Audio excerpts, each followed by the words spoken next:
Pale purple. Hey, you didn't shut the door! Shut the door! Hey, reading people, how's it going? So we got a checklist for today. Do you have the popcorn?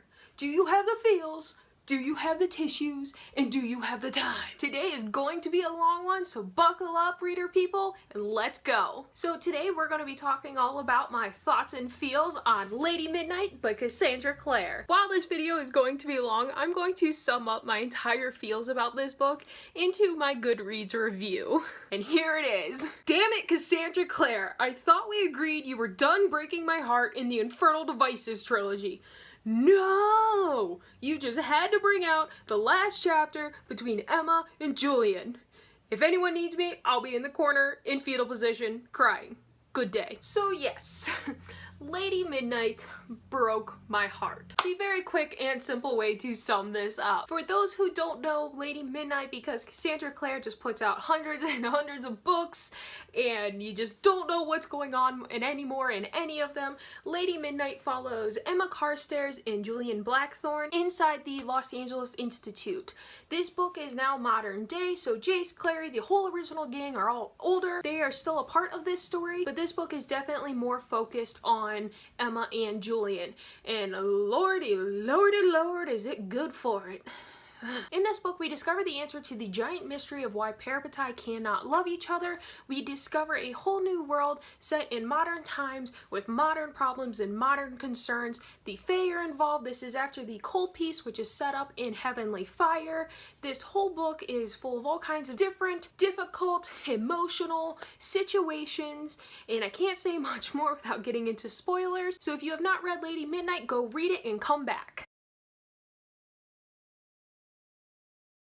Right off the bat in this story, I gotta say, is one of my all-time favorite lines in a book, and I don't think it's anybody else's favorite because it's so random, but I laughed so hard for this line that I think I'm the only one that's gonna ever truly get enjoyment out of that.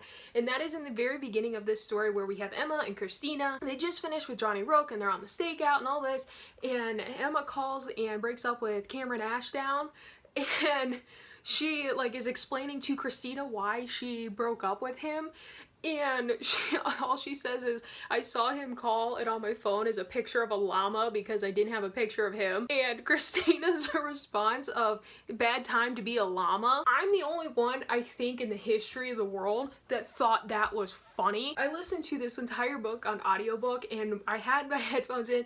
I was laughing so hard because all I can imagine is my own phone seeing a llama, and anytime I'm gonna hear Christina just going, it's a bad time to be a llama. So anyway, on to more important details that are more prevalent to the story. I like the whole mystery aspect to this story. I feel like a lot of Cassandra Clare's work before, there was mystery to it, but it was more about finding out about Valentine, finding out about Sebastian. There was a lot more like family dynamics to it, whereas this story is more focused on the mystery of the killings of the Fae and everything that has to do with the Fae and what's going on with these murders. I definitely love the mystery aspect to this story. Something that Cassandra Clare is very, very good at is interloping so many different stories into one book that you almost have to sit back at the end of it and go, okay, we had storyline A, storyline B, storyline C, storyline D. You had all these different stories going on at once. They all got shoved into one book and it becomes a beautiful masterpiece, which is part of the thing that as Cassandra Clare has matured as a author, she's definitely excelling at more and more and more. Because you go and look at City of Bones, City of Ashes, and that complexity is not there as it is in Lady Midnight, and now that I'm halfway through Lord of Shadows, it's way more prevalent that she's getting better and better and better at interloping so many different stories. And while I was talking about Christina, I love Christina throughout this book. She's the female Julian, I feel like, for Emma. Julian is obviously the person that holds Emma intact. He's the Parabatai, he keeps her grounded, but I feel like Christina is a Julian plus a little dash of Emma mixed in, because she's very much so like, Emma, cool your shit, calm it down a bit, but at the same time, she's very much so like, I'm your best friend, I'm gonna help you. If you want to do this, we're gonna do it. Especially when Emma confides in her about Julian, Christina is the one that's like, I get it, I got your secret, we're friends, I'm here to help, I'm not here to judge, I'm not here to give you crap. Christina is just there to be a friend, and what the hell is this? Christina is just there to be a friend, and she is a friend, and she stays being a friend. At no point is she more concerned about the clave and the rules, and I feel like that's something very much so in Cassandra Clare's work, is the best friend who is truly a friend and isn't concerned about the law or the rules and all that other mumbo jumbo, is the person who actually matters and is important to the story. If you took Christina out of this book would not be the same book. You need Christina to help push along Julian and Emma, because she helps create an even bigger dynamic to the story and to the Blackthorn family as a whole. Speaking of the Blackthorn family, Arthur.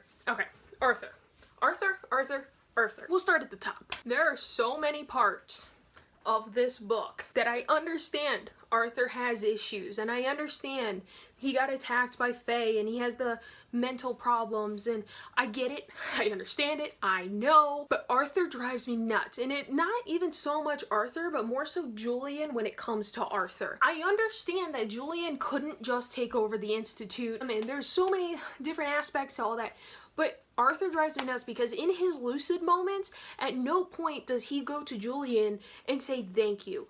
Thank you for helping. Thank you for being a part of this. Maybe mentally he isn't there and isn't capable of saying that, but even when he has Malcolm's drug in his system, he should be capable of recognizing what's going on. Julian even openly states that Arthur understands and knows what's going on and understands the lives of the family and the aspects and everything going on when he has his lucid moments and when he has the medicine in his system. He knows what is happening and what the situation is, and that Julian's father is dead. He knows, but at no point in all that does he take the time to thank Julian for actually doing everything that or offering Julian help in the moments when he can. I do like though when he has the medicine in his system, when he is lucid and he knows what's going on, especially when the Fae come and they offer Mark, and Mark is to come back, and Arthur actually has the conscious knowledge to go, yes, we will take your offer because we want Mark back. I think that was definitely a redeeming moment for Arthur throughout the entire book, because he was capable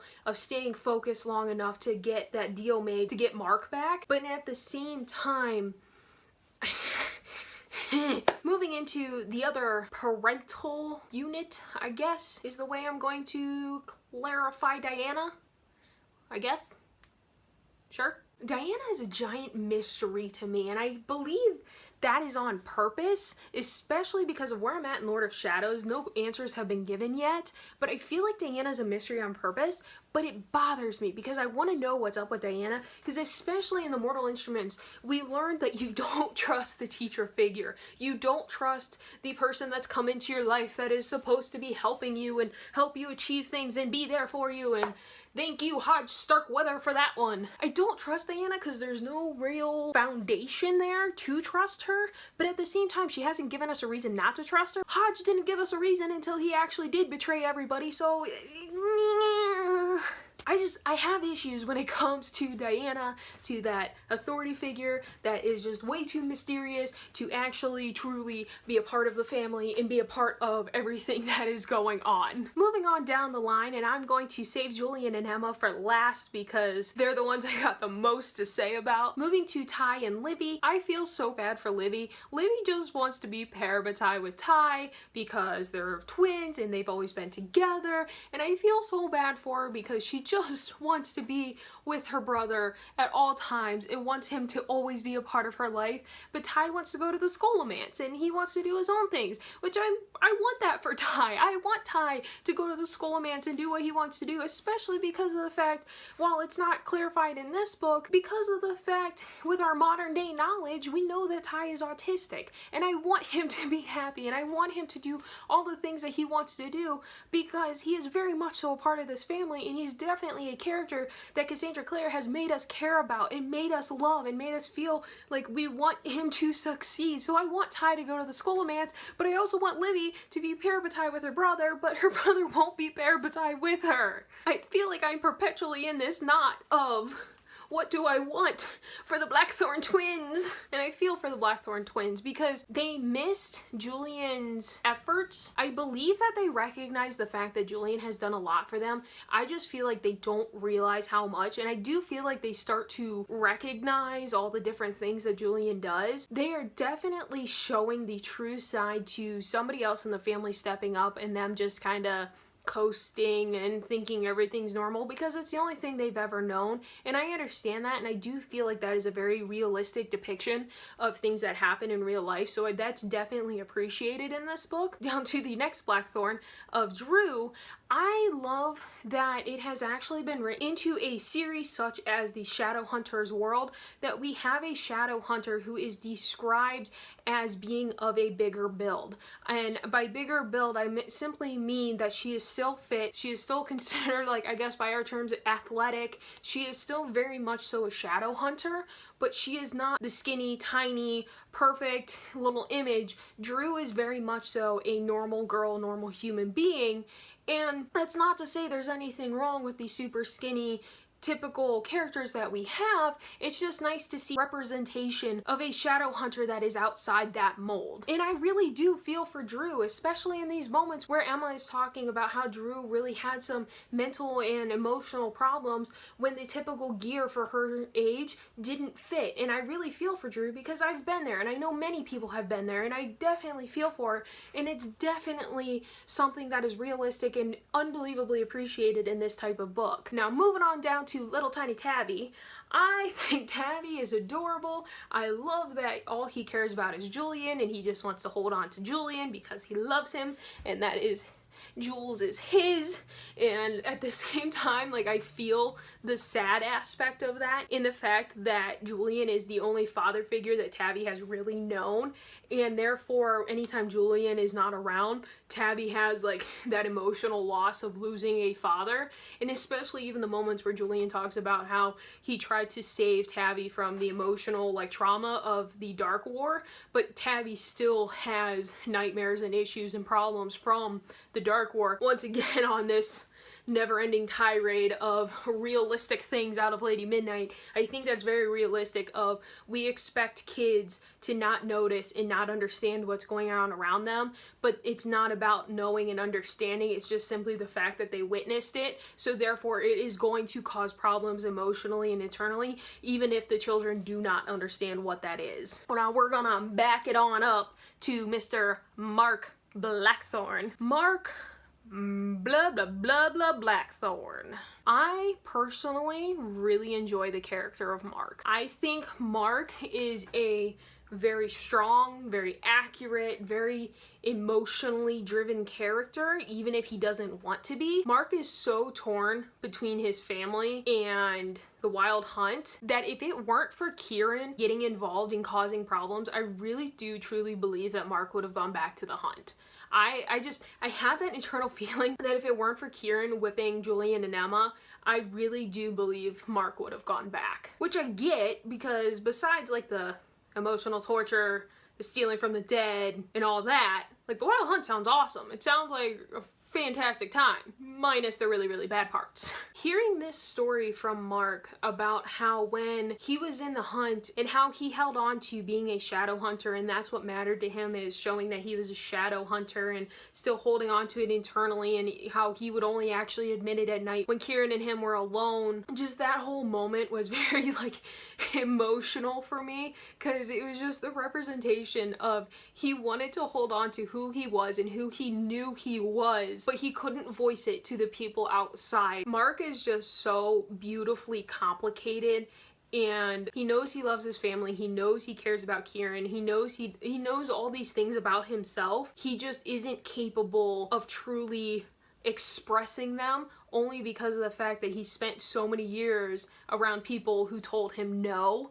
That I love throughout this book the story of Mark finally coming back to himself and getting away from Fairy. Not to mention that moment when they're back at the Institute and Christina doesn't go inside as she's supposed to, and she looks out and Kieran is there. It's like one of the very first times Kieran is around, and it's just Kieran and Mark just like making out. That was what as I'm listening to this and she starts talking about how she sees them, that was one of those times where I was just like, what? Because my ship for Christina and Mark was starting to get going. It was the base of the ship was starting to build and we were moving into the deck, and then Kieran comes along and just throws a wrecking ball through all of it, and it blew my mind. Blew my mind. So then, of course, I started the base of the Kieran and Mark ship, and I was so excited because that one was getting even higher up and it was getting more excited. But then you threw in a little bit of Christina, and then the Kieran and Mark ship started sinking, and then the Mark and Christina ship started building, and it was a whole lot of construction on ships that just did not go anywhere. And then especially, and then it all goes to absolute shit when Irloth, Gwyn, and Kieran show up and they demand to whip Mark. This entire scene, I could not do anything else. I was so focused on this scene, and the moment that Julian volunteers for Mark, I was screaming because my very first thought was Julian and Emma can't volunteer because the other one's gonna feel it and they wouldn't do that to each other. And then of course Julian's like, I'll do it. Take me instead. Julian volunteers, and I immediately am like, no, Emma, no, Emma, no, Emma, no. You guys don't know this yet, but Emma is my faves, and I didn't want Emma hurt. So they whip Julian the couple of times, and then Emma goes over, and at first I was like, sweet, it's all done. Everybody's good. Julian's gonna get healed, and then we're good. But no. Emma goes over there and just knocks Julian out. Just knocks him out. I was so frustrated. But then I realized after they started whipping Emma, I was like, okay, she did it so that way Julian wouldn't feel it. But I was still frustrated because I still thought this whole dramatic moment was over. And then of course they go and they whip Emma. At that moment it wasn't about love as far as the I love yous that's been going on between them. It's more about the parabatai, you're my best friend, I grew up with you love. And I do think that that was a beautiful moment, is that Emma put away her pain and her suffering because she wanted to save somebody that she loves. Speaking of love, we're gonna get into the big chunkin' section of this book that we all actually care about, and that is Emma and Julian. These two are officially my favorite ship. Absolute unbelievable favorite. Which is why the last chapter hurt so bad. It hurt so bad. So the ending of this book, I was listening to it in bed and I started to fall asleep. And as I was falling asleep, it was actually before everything happened with Emma and Julian. And all I heard was Tessa and Jem being brought back up. So I immediately started waking back up. I had that whole what's going on? Back up and listened to it, heard everything, and we get into this moment where Emma and Julian go out to the desert. Emma basically pulls the plug on everything between them. I was laying in bed hyperventilating. I am listening to this just No.